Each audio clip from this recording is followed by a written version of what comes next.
नमस्कार दोस्तों, स्वागत है आप सभी का हमारी एक और नई वीडियो में। दोस्तों, आज हम एक ऐसे पहलवान के बारे में बात करने वाले हैं जिन्होंने पहलवानी में भारत का नाम रोशन कर सबसे ऊंचा स्थान दिलाया है। वो भारत के एकमात्र ऐसे पहलवान हैं जिन्होंने WWE फाइट में वर्ल्ड चैंपियन बेल्ट हासिल की है।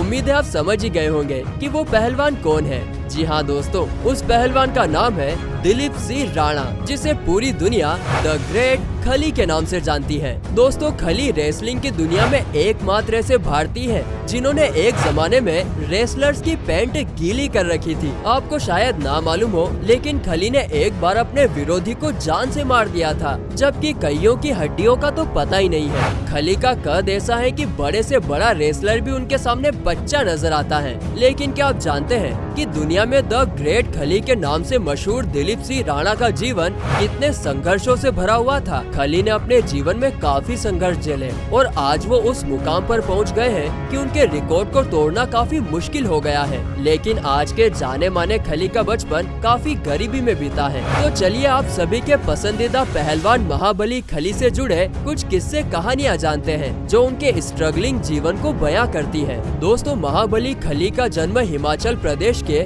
धिरियाना गांव में 27 अगस्त 1972 को एक पंजाबी हिंदू राजपूत परिवार में हुआ था। उनके बचपन का नाम दिलीप सिंह राणा था और उनके पिता और मां का नाम सुनकर आप ये अंदाजा लगा लेंगे कि आखिर क्यों खली इतने बलवान हैं। उनके पिता का नाम ज्वाला रमा है, जो कि गरीब किसान थे, और उनकी मां का नाम है तांडी देवी, जो घर पर काम किया करती थी, यानी कि हाउसवाइफ। साथ ही वो खेती में अपने पति का साथ भी देती थी। और इनके कुल 7 भाई बहन हैं, जिन्हें एक गरीब परिवार में 2 वक्त का खाना भी बड़ी मुश्किल से मिल पाता था। खली के परिवार की कोई फिक्स इनकम नहीं थी। दिहाड़ी मजदूरी में भी जो कमाई होती थी वो परिवार का पेट भरने के लिए काफी नहीं थी, और इसी कारण खली की पढ़ाई भी पूरी नहीं हो पाई और उन्हें अपने परिवार को चलाने के लिए काम करना पड़ा। जब खली छोटे थे तब उन्हें गिगांटिज्म नामक बीमारी हो गई और उनका माथा, कान, ठुड्डी, साथ ही नाक आदि अंग असामान्य रूप से बड़े हो गए। अपने इस असामान्य शरीर के कारण वो काफी अलग दिखने लगे।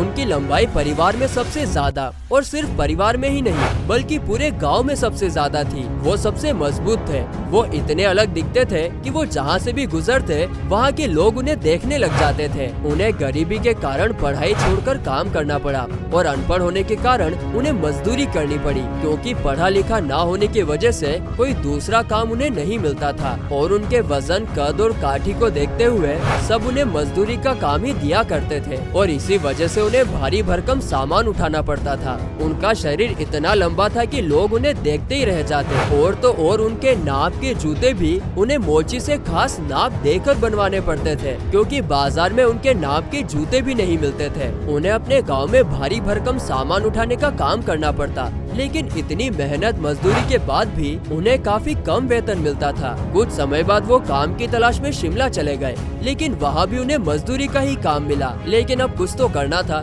इसीलिए उन्होंने वहाँ पर मजदूरी करना शुरू कर दी। अपनी मजदूरी से वो जितना पैसा कमाते थे उनके लिए वो पूरा नहीं पड़ता था, क्योंकि बाहर रहना और इतने बड़े शरीर को खाना खिलाना ये दोनों ही ज्यादा थे। उनके सारे पैसे खाने में खत्म हो जाते थे और इसी वजह से वो अपने घर पर ज्यादा आर्थिक मदद नहीं कर पाते। अब उन्हें शिमला में काम करते करते जब कई साल हो गए, तब उन्हें एक सिक्योरिटी गार्ड की नौकरी मिली। एक बार एक पुलिस अफसर जो कि शिमला में सिक्योरिटी गार्ड का काम कर रहे थे, उन्होंने खली को देखा और देखते ही दंग रह गए। उनकी कद काठी से वो काफी इम्प्रेस हुए और खली को पंजाब जाकर पुलिस में भर्ती होने का सुझाव दिया, और खली ने भी उनकी बात मानकर पंजाब जाने का फैसला कर लिया। कुछ दिनों बाद खली ने अपने भाई को भी बुला लिया और अब दोनों ही पुलिस में भर्ती हो गए। अब जब वे पुलिस में भर्ती हो गए और जालंधर में नौकरी कर रहे थे, तब वही के जिम में उन्हें रेसलिंग की प्रोफेशनल ट्रेनिंग दी गई और रेसलर बनने के लिए तैयार किया जाने लगा। उस समय अमेरिका में रेसलिंग काफी लोकप्रिय था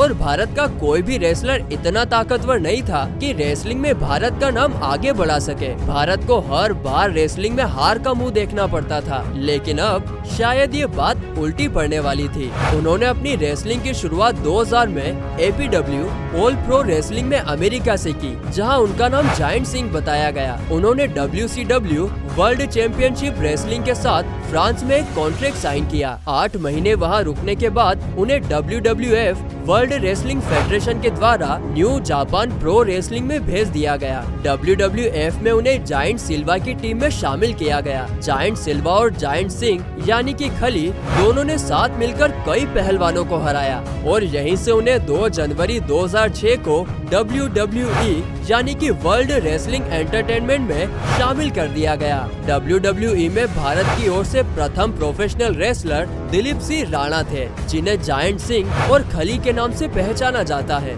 WWE में भारत के पहले प्रोफेशनल रेसलर बनने वाले दिलीप सिंह राणा को खली के नाम से जाना जाता है। उन्होंने WWE के पहले मैच में कई वर्षों से जीतने वाले अंडरटेकर को सिर्फ 10 मिनट में ही हराकर भारत का नाम रेसलिंग से जोड़ दिया। इसके बाद उन्होंने WWE के कई पहलवानों को हार का मुंह दिखाकर स्वयं जीतते चले गए। 14 वर्षों तक WWE में खली का दबदबा रहा। वर्ल्ड हैवीवेट चैंपियनशिप का खिताब उन्होंने 2007-8 में अपने नाम किया और कई सारे पुरस्कार भी जीते। दोस्तों, उम्मीद करते हैं कि आपको खली की कहानी पसंद आई होगी। अगर वीडियो अच्छा लगा है तो वीडियो को लाइक करके चैनल को सब्सक्राइब जरूर करना। हम मिलते हैं अगले वीडियो में, तब तक के लिए बाय।